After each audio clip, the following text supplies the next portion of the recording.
नमस्कार दोस्तों, आप सभी का स्वागत है। दोस्तों आज जो है प्रैक्टिस सेट जो है हिंदी का 11वां प्रैक्टिस सेट है। इससे पहले हम लोगों ने हिंदी का 10 प्रैक्टिस सेट सॉल्व किया है। 10 प्रैक्टिस सेट का मतलब हो गया कि लगभग में 300 क्वेश्चन, कितना 300 क्वेश्चन हम लोगों ने सॉल्व किया।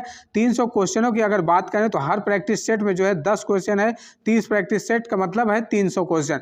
और हर प्रैक्टिस सेट में अगर हम एक क्वेश्चन अगर ऐड कर लिया जाए तो यानी कि जो ऑप्शन हम एक्सप्लेन कर रहे हैं तो उसमें अगर एक भी क्वेश्चन को अगर ऐड करते हैं तो 30 क्वेश्चन एक्स्ट्रा आपके बन जाते हैं। तो यहाँ पे 300 question plus 300 question total 600 question को हम लोगों ने हिंदी का जो सॉल्व किया है यह एक बेहतरीन मान सकते हैं आपके एग्जाम के लिए साबित होगा। तो हमने कुछ प्रयास किया है, पहले आपको सुनाते हैं कि सपनों को अपनी सांसों में रखो, मंजिल को अपनी बाहों में रखो, हर जीत आपकी होगी ऐ दोस्त, बस हर लक्ष्य को अपनी निगाहों में रखो।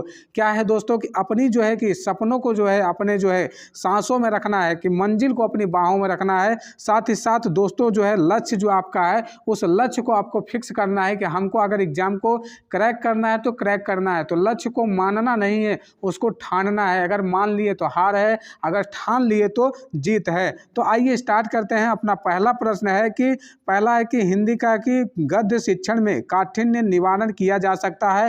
पहला ऑप्शन है कि चित्र दिखाकर, और बी है कि वस्तु प्रत्यक्ष दिखाकर, और मॉडल दिखाकर, उपरोक्त सभी। देखिए यहाँ पे अगर काठिन्य निवारण की बात की जाए, अगर आप किसी बालक को अगर आपको साक्षात अगर आपको पढ़ाना है, उसको जो है लर्निंग कराना है, अगर सिखाना है तो कह सकते हैं उसको चित्र दिखाएंगे तो वह सीख सकता है। यानी कि चित्र के माध्यम से भी वह सीखने में, यानी कि वह अधिगम को ग्रहण करने में जो है चित्र के माध्यम से जो है कि साबित होगा। यह एक प्रकार के पॉजिटिव फीडबैक के अंतर्गत आ सकता है। तो ऑप्शन जो है राइट माना जा सकता है। वस्तु को यानी कि प्रत्यक्ष दिखाकर, यानी कि चित्र बनाने के साथ साथ अगर आप कहते हैं कि यह देखिए यह एक जो है कि सेब है, यानी कि सेब का चित्र बनाया और जो है कि वस्तु को आप दिखा भी दिए, तो वहाँ पे वह प्रत्यक्ष अनुभव करेगा कि हाँ यह एक जो है कि इसका अनुभव है। साथ ही साथ अगर उसका मॉडल बनाते हैं, अगर मान लीजिए कोई प्लास्टिक का जो है गेंद है उसको अगर बना के दिखाते हैं, या मिट्टी का कोई खिलौना बना कर दिखाते हैं, उसका अगर मॉडल प्रस्तुत करते हैं तो वह भी एक जो है उसको सरलतम जो है काठिन्य निवारण में जो है उसको सहयोग मिलेगा। तो यहाँ पे जो है डी वाला ऑप्शन माना जाएगा कि यानी कि पहले का डी है। चारों ऑप्शन यानी कि जो है कि तीनों विकल्प सही है, तो डी वाला ऑप्शन को सही मान लेंगे। दूसरा क्वेश्चन है कि प्राथमिक स्तर पर कविता शिक्षण उपयोगी नहीं होगा। नहीं वाले प्रश्नों को विशेष ध्यान देना है। पहला ऑप्शन है कि जिसे छात्र सरलता से समझ सके। बी है जो कविताएं छात्रों को सृजनशीलता को बढ़ाने वाली हो। सी है जो कविताएं छात्र अंतर्राष्ट्रीय वादों से संबंधित हो। और डी है कि नियम नीति, हास्य, वीरता, देशभक्ति जैसी भावनाएं नहीं हो। तो देखिए यहाँ पे जो है देशभक्ति, वीरता जैसी भावनाओं को अगर आप कविता के माध्यम से छात्रों को जो है बताते हैं तो वह शिक्षण उपयोगी साबित होगा। यहाँ पे जो है डी वाला जो है ऑप्शन सही होगा। ए में देखते हैं कि यानी कि जिसे छात्र सरलता से समझ सकता है वह शिक्षण उपयोगी जो है साबित होगा। और बी है जो है कि कविताएं छात्रों को सृजनशीलता की ओर बढ़ाने की जो है मदद करती है। यह भी विकल्प आपका बिल्कुल सही होगा। और अगला है कि जो कविताएं अंतर्राष्ट्रीय वादों से संबंधित हो। यहाँ पे जो है अंतर्राष्ट्रीय वाद, अंतर्राष्ट्रीय के बारे में जो है अंतर्राष्ट्रीय लेवल का जो है छात्र नहीं समझ पाएगा, तो वहाँ पे यह शिक्षण उपयोगी साबित नहीं हो पाएगा। तो यहाँ पे जो है सी वाला जो है विकल्प जो है बिल्कुल सही माना जाएगा। अगला क्वेश्चन है कि तीसरा है कि हिंदी भाषा साहित्य नामक ग्रंथ के लेखक हैं। पहला है कि भगवत जो है शरण उपाध्याय हैं। बी है आचार्य रामचंद्र शुक्ल है। सी है डॉक्टर श्याम सुंदर दास हैं। और डी है हरदेव बाहरी हैं। तो यहाँ पे देखा जाए जो है कि सी ऑप्शन, कौन सा? सी ऑप्शन डॉक्टर श्याम सुंदर दास जो है हिंदी के जो है कि साहित्य के जो है नामक ग्रंथ के लेखक माने जाते हैं। और साथ ही साथ इनको जो है कि साधक, विद्वान और आलोचक के रूप में जो है या शिक्षाविद के रूप में भी इनको माना जाता है। साथ ही इन जो है कि इन्होंने अपने सहयोगी के साथ जो है काशी नागरी, कौन सी? काशी जो है नागरी प्रचारिणी सभा की जो है कि स्थापना की थी। तो यहाँ पर भी इनको जो है यह जो है कि हासिल है। साथ ही साथ इन्होंने जो है साहित्य आलोचक जो है आलोचक जो है कि भाषा जो है विज्ञान जो है कि रत्नमाला, ये सभी जो है कि नामक जो है ग्रंथों को जो है इन्होंने जो है कि लिखी है। तो यहाँ पे सी वाला जो है विकल्प इसका बिल्कुल सही हो जाएगा। अगला है चौथा है कि भाषा सीखने का सही क्रम है। देखिए भाषा सीखने का जो सही क्रम होगा, पहला होगा श्रवण कौशल। कौन सा? श्रवण कौशल है, यानी कि पहले सुनने की जो कला है, यानी कि पहले बालक जो है सुनने की जो प्रवृत्ति है, यानी कि पहले सुनेगा, उसके बाद जो है यानी कि सुनने के बाद जो है बोलना, यानी कि जो है बोलना सीखेगा। सुनने के बाद बोलना है, बोलने के बाद उसको पढ़ने का जो है आपको जो है आना चाहिए, यानी कि जो है पठन कौशल आएगा। श्रवण कौशल यानी कि जो है सुनने वाली कौशल, बोलने के कौशल और पठन कौशल, साथ ही साथ उसके बाद लेखन कौशल यानी कि लिखने की जो प्रवृत्ति। पहला श्रवण है, बोलना है, पढ़ना है, लिखना है, तो यानी कि जो है बी वाले ऑप्शन में बिल्कुल सही है कि श्रवण जो है श्रवण कौशल, बोलना, पढ़ना, लिखना जो है यह भाषा सीखने का जो है सही क्रम इसको माना जाता है। अगला क्वेश्चन है कि पांचवा है कि लेखन से संबंधित नहीं है। कौन सा? लेखन से संबंधित नहीं है। बैठने का उचित ढंग। देखिए बैठने का उचित ढंग जो है लेखन से संबंधित नहीं है। शुद्ध उच्चारण। देखिए शुद्ध उच्चारण जो है लेखन से संबंधित कर सकते हैं है, क्योंकि यह एक क्रम है, यानी कि लेखन से जो संबंधित जो क्रम है यह शुद्ध उच्चारण से संबंधित नहीं हो सकता। यानी कि उच्चारण यानी कि लिखने जो है कि लेखन से संबंधित जो है शुद्ध उच्चारण नहीं, यानी कि आप कह सकते हैं लेखन जो है बैठने की जो कला होती है वह लेखन को प्रभावित कर सकती है। जो है लेखनी पढ़ने का ढंग, आंखों से जो है कि कागज की दूरी, यानी कि यह प्रभावित करती है लेखनी को, जबकि शुद्ध उच्चारण से यह संबंध नहीं रखता है। यानी कि कह सकते हैं जो नहीं वाला ऑप्शन है, बी वाला विकल्प सही होगा। यानी कि अगर बालक जो तिरछा बैठा हुआ उसका लेखन जो है प्रभावित हो सकता है, लेखनते समय जो है पढ़ने वाली अशुद्धियों को प्रभावित कर सकता है। आंखों से अगर जो है बुक को या कॉपी को अगर दूरी रखता है तो उसको भी वह प्रभावित कर सकता है। तो यहाँ पे जो है आपका बी वाला विकल्प जो है आपका सही होगा। अगला क्वेश्चन है कि 6वां है कि भाषा शिक्षण में होना आवश्यक नहीं है। कौन सा? भाषा शिक्षण में आवश्यक नहीं है। पहला है व्याकरण का ज्ञान होना, बी है सुंदर लिखे हुए, उसके बाद विषय व मूल्यांकन विधियों का ज्ञान होना, रसायनों का ज्ञान होना। देखिए यहाँ पे अगर बात करें तो यहाँ पे जो है रसायनों का ज्ञान होना, क्या रसायनों का ज्ञान होना आवश्यक नहीं है, तो डी वाला जो है विकल्प जो है कि बिल्कुल सही हो जाएगा। जबकि जो है शिक्षण जो है भाषा में जो है व्याकरण लेखन को है और सुंदर लेखन, विषय वस्तु लेखन, ये सभी ज्ञान होना जो है बिल्कुल आवश्यक होता है। तो रसायनों का ज्ञान यहाँ पे जो है बिल्कुल सही जवाब हो जाएगा। अगला क्वेश्चन है 7वां है कि उपन्यास एवं विवेच्य जो है विषय वस्तु जो है की दृष्टि से असंगत युग में है। कौन सा है? पहला है वरदान जो है रजवाड़ों की दासियों की समस्याओं पर है। कौन सा? जो है रजवाड़ जो है वासियों के दासों के जो है समस्याओं पर है, इस प्रकार की जो समस्या है। पहला है कि अगला है कि सेवा सदन जो है गणिका समस्या एवं विवाद से संबंधित है। देखिए यहाँ पे जो है सेवा सदन जो है गणिका संबंधी विवाद से संबंध है, बिल्कुल सही है। और प्रेम श्रम कृषि और जीवन की समस्याओं पर है, ये भी बिल्कुल सही है कि प्रेम श्रम जो है किसी के जीवन समस्याओं पर आश्रित रखा गया है। कायाकल्प जो है सांप्रदायिक समस्या या योगाभ्यास व पुनर्जन्म पर जो है कायाकल्प है, यह जो है कि पुनर्जन्म पे वादों को विवादों पर जो है विश्वास करने की जो है। जबकि वरदान जो है वरदान एक प्रकार की दो प्रेमियों के, कौन सा? दो प्रेमियों के जो है दुखांत जो है कथा है, जो अपने भाव को जीवन के जो है सुखद कल्पना में यहाँ पे खोए रहते हैं, तो यह वरदान में है। यह है एक प्रकार से मैच नहीं कर रहा है, तो यही युग में जो है असंगत हो जाएगा। तो यहाँ पे ए वाला जो है विकल्प जो है सही हो जाएगा। अगला क्वेश्चन है कि 8वां है आचरण की सभ्यता के निबंधकार कौन है। पहला है भारतेंदु हरिश्चंद्र, बी है सरदार पूर्ण सिंह, सी है महावीर प्रसाद द्विवेदी हैं और डी है बालकृष्ण भट्ट है। देखिए यहाँ पे आचरण की जो सभ्यता है वह सरदार पूर्ण सिंह की है। किसकी? सरदार पूर्ण सिंह की है। वह आचरण की सभ्यता का जो है निबंधकार लिखते हैं। जबकि जो है भारतेंदु हरिश्चंद्र जो है यह भारत जो है, कौन सा?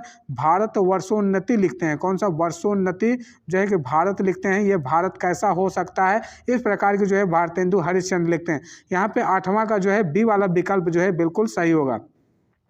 अगला क्वेश्चन है कि 9वां है विरासत शब्द का अर्थ है। पहला है प्रकृति से प्राप्त है, पुरखों से प्राप्त है, मित्रों से प्राप्त है, मूल्यों को देखकर जो है खरीदा हुआ है। देखिए विरासत का मतलब क्या हुआ है? पुराने समय का जो है यानी कि पुरुषों से जो है यानी कि पुरखों से जो प्राप्त है उसे हम विरासत कहेंगे। यानी कि जो पुरखों जो है हमारी छोड़ के गए हैं उसे विरासत के अंतर्गत रखेंगे। तो कह सकते हैं कि विरासत का जो अर्थ होगा वो पुरखों से प्राप्त अर्थ होगा। तो इसी प्रकार जो है आपका जो है यह जो है कि बी वाला जो है विकल्प जो है आपका जो है सही हो जाएगा।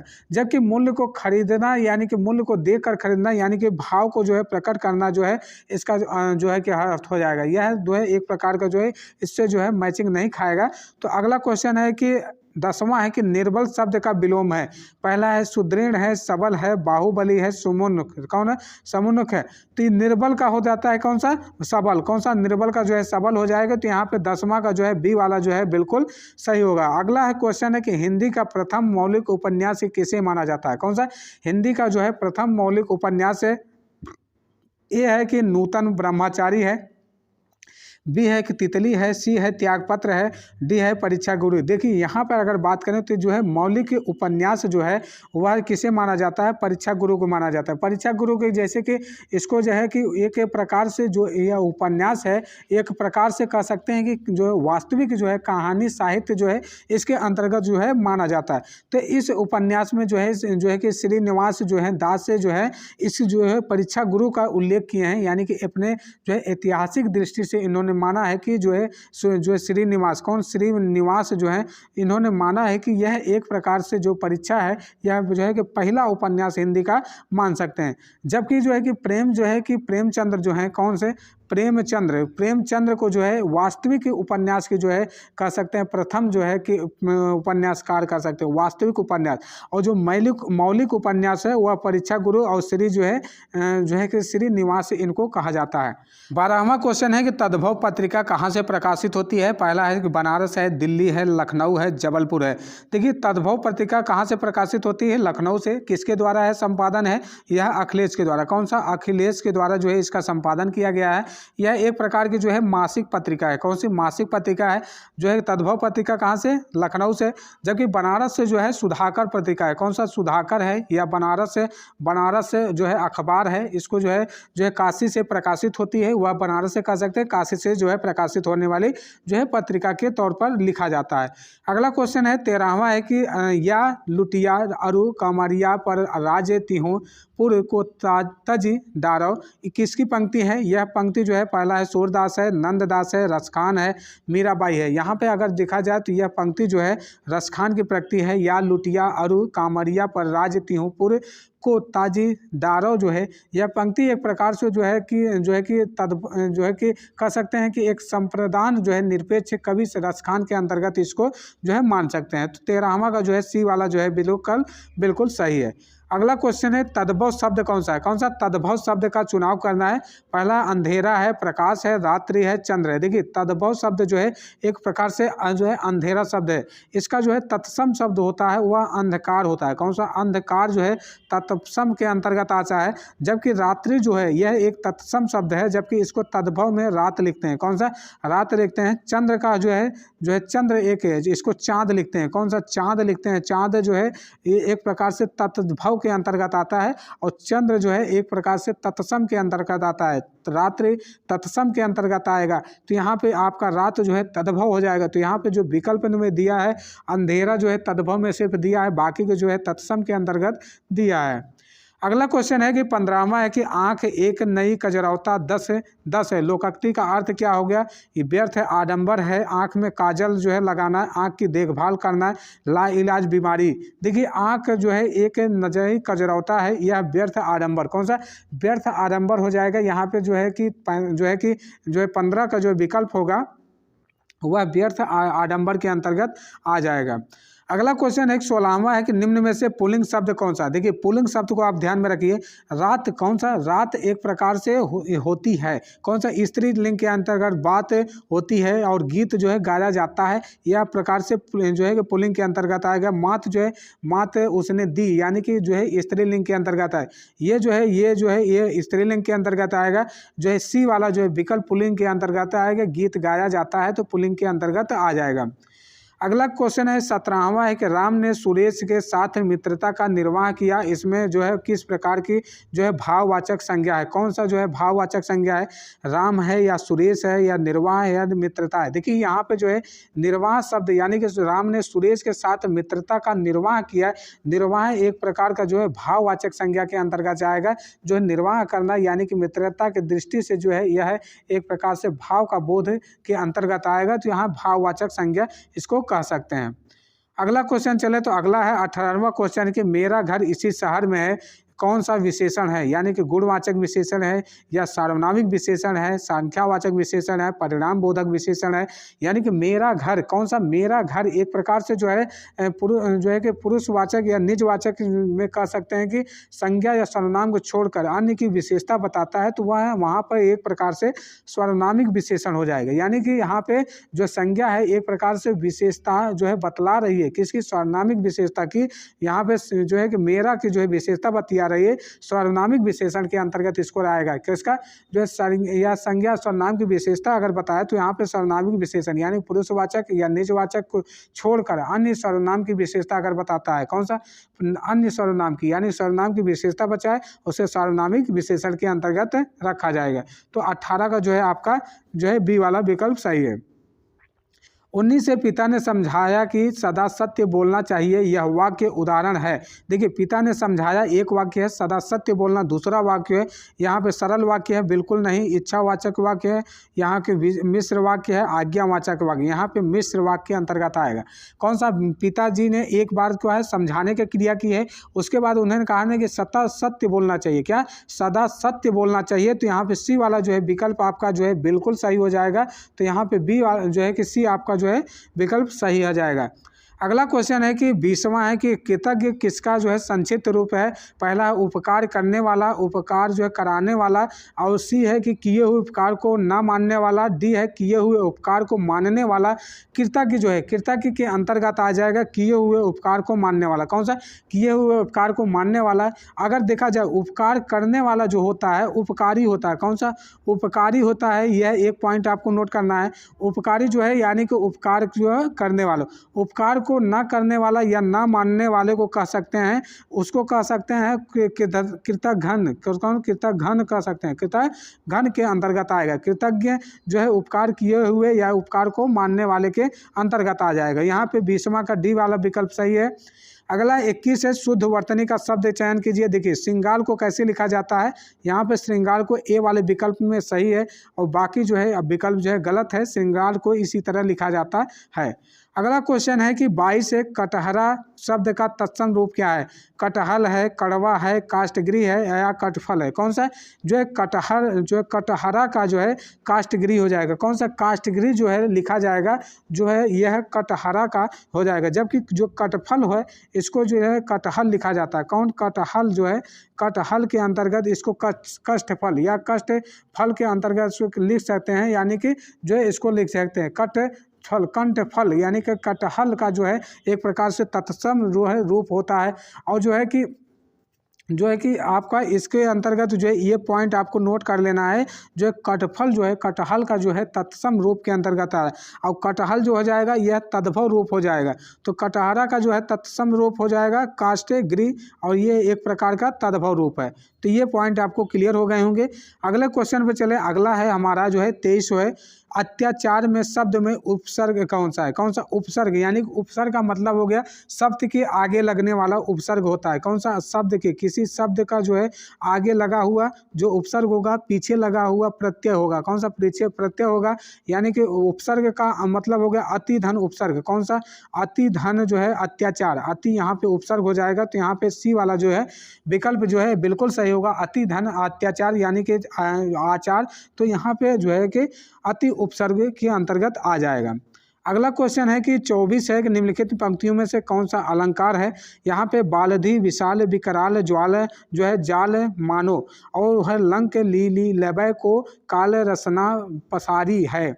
देखिए उपमा और रूपक अलंकार, यमक और श्लेष अलंकार, उत्प्रेक्षा और अनुप्रास अलंकार या अनुप्रात या यह जो है कि यमक अलंकार। कौन सा, यहाँ पे जो है यमक अलंकार, यहाँ पे यमक अलंकार के अंतर्गत इसको रखा जाएगा। देखिए यहाँ पे जो है बालधि, विशाल, विकराल, ज्वाल जो है जाल मानो है, एक प्रकार से जो है इसमें व्यंजनों की जो है आवृत्ति हो रही है, यानी कि व्यंजनों की आवृत्ति यहाँ पे अनुप्रास अलंकार हो जाएगा। और साथ ही साथ जो है कि एक ही प्रकार के जहाँ पर कविता में कई व्यंजनों को जो है एक प्रकार से कहा जाए, जहाँ पर जो है उत्प्रेक्षा की भावना हो जाए तो वहाँ पे उत्प्रेक्षा अलंकार, यानी कि यहाँ पे कह सकते हैं सी वाला विकल्प उत्प्रेक्षा साथ साथ अनुप्रास अलंकार होगा। कौन सा, उत्प्रेक्षा अलंकार साथ साथ अनुप्रास अलंकार, दोनों इसका होगा, सी वाला विकल्प सही है।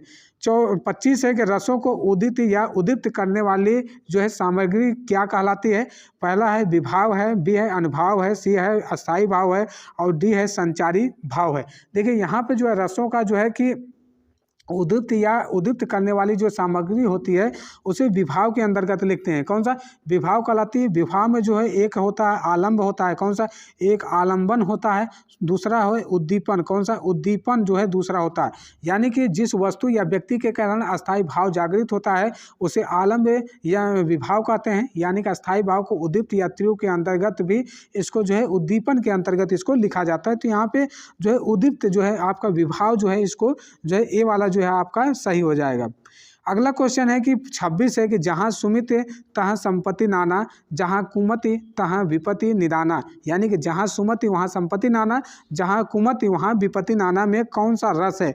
पहला है करुण रस है, भयानक रस है, श्रृंगार रस है और शांत रस है। देखिए यहाँ पर जो है कि कौन सा रस कहा जा रहा है, यानी कुमति विपत्ति निदाना एक प्रकार से निदान करने की बात करें, यहाँ पे शांत रस होगा। कौन सा शांत होने की भावना यहाँ पे प्रकट हो रही है, तो शांत रस का जो है कि हो जाएगा। यहाँ पे जो है विपत्ति पढ़ने पर जो है शांत रस का जो है कि आप डी वाला जो है विकल्प सही हो जाए। 27वां क्वेश्चन है कि शुद्ध वाक्य है। पहला ऑप्शन है कि राम ने एक थैला और 2 पुस्तकें खरीदी। बी है कि राम ने एक थैला और 2 पुस्तकें खरीदी। उसके बाद राम ने एक थैला और 2 पुस्तकें खरीदे। उसके बाद राम ने एक थैला और 2 पुस्तकें खरीदे। देखिए यहाँ पे आपको जो है खरीदा और खरीदें और खरीदी और खरीदें, यहाँ पे एक प्रकार से चेंजिंग आएगा। सिर्फ देखिए यहाँ पे जो है आपका जो है बी वाले ऑप्शन में जो है आपका बिल्कुल सही जवाब होगा। बी वाले में खरीदी होगा। कौन सा खरीदी होगा, तो यहाँ पे 27 का जो है बी वाला विकल्प सही होगा। अगला क्वेश्चन है कि 28 के महोत्सव का संधि विच्छेद करिए। यहाँ पे लिखा है कि महोत्सव कौन सा महाधन उत्सव, कौन सा महाधन उत्सव। यानी कि यहाँ पे जब आ और प्लस से आ प्लस उ आएगा, यानी कि आ स्वर के बाद कोई उ आता है तो इस प्रकार से जो है ओ में कन्वर्ट हो जाता है, यानी कि ओ में परिवर्तित हो जाता है।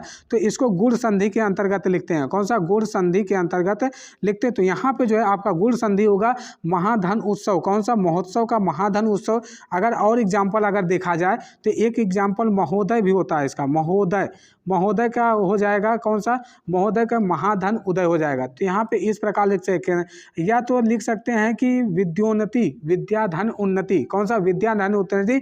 तो यहाँ पे इस प्रकार जो है 28 का जो है आपका जो है पहला ऑप्शन जो है आपका सही हो जाएगा। उसके बाद है 29 है। कौन सा 29 है कि चौमासा में समास है। चौमासा देखिए चौमासा पहला जो है संख्यावाचक है, इसका पहला पद जो है संख्या वाचक है और जो है दूसरा पद जो है प्रधान है, तो इसे कह सकते हैं द्विगु समास। कौन सा द्विगु समास के अंतर्गत आएगा। पहला पद जो है असंख्यावाचक हो और दूसरा पद प्रधान हो, तो वहाँ पे जो है कि चौमासा जो है द्विगु समास के अंतर्गत आएगा। इसके और एग्जाम्पल है जैसे कि त्रिवेणी या त्रिवेदी के अंतर्गत, या सप्ताह के अंतर्गत। कौन सा सप्ताह जो है 7 जो है दिनों का समूह, नवग्रह या नवग्रह कह सकते हैं नवग्रहों का समूह, यह सभी जो है द्विगु समास के अंतर्गत आएगा। द्वंद्व समास में दोनों पद प्रधान और कर्मधारय में जो है कर्मधारय के विशेष में तत्पुरुष समास जो होता है, यह जो है इसमें का के की, यानी कि एक प्रकार से जो है कि तत्सम जो है शब्दों का प्रयोग यहाँ पे होगा, यानी कि का प्रयोग होगा, यानी कि जो है कि यहाँ पे क के प्रयोग है, जो है कि से का प्रयोग, इस प्रकार जो है विभक्तियों का प्रयोग होगा, तो तत्सम जो है कि तत्पुरुष समास के अंतर्गत आएगा। तो ये वाला विकल्प जो है बिल्कुल सही है। अगला क्वेश्चन चले तो 30वां क्वेश्चन है चूहा बिल से बाहर निकला। देखिए यहाँ पे जो है से का जो है किस प्रकार जो है कारक है। कौन सा से कारक कौन सा है। पहला है कि संप्रदान कारक, बी है अपादान कारक, सी है करण कारक, डी है संबंध कारक। देखिए से विभक्ति का जो है कि इस्तेमाल हुआ है। से मतलब जो है कहाँ से अलग हो रहा है, कौन सा बिल से अलग हो रहा है।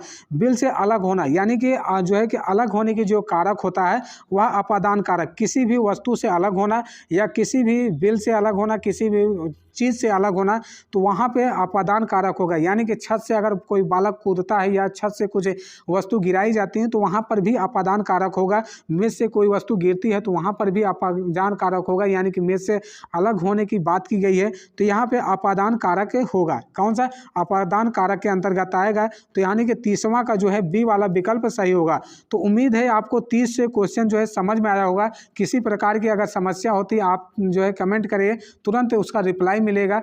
तो यहाँ तक आपका जो है कि क्लास को यहीं पर ओवर करते हैं। आज के लिए इतना ही, धन्यवाद।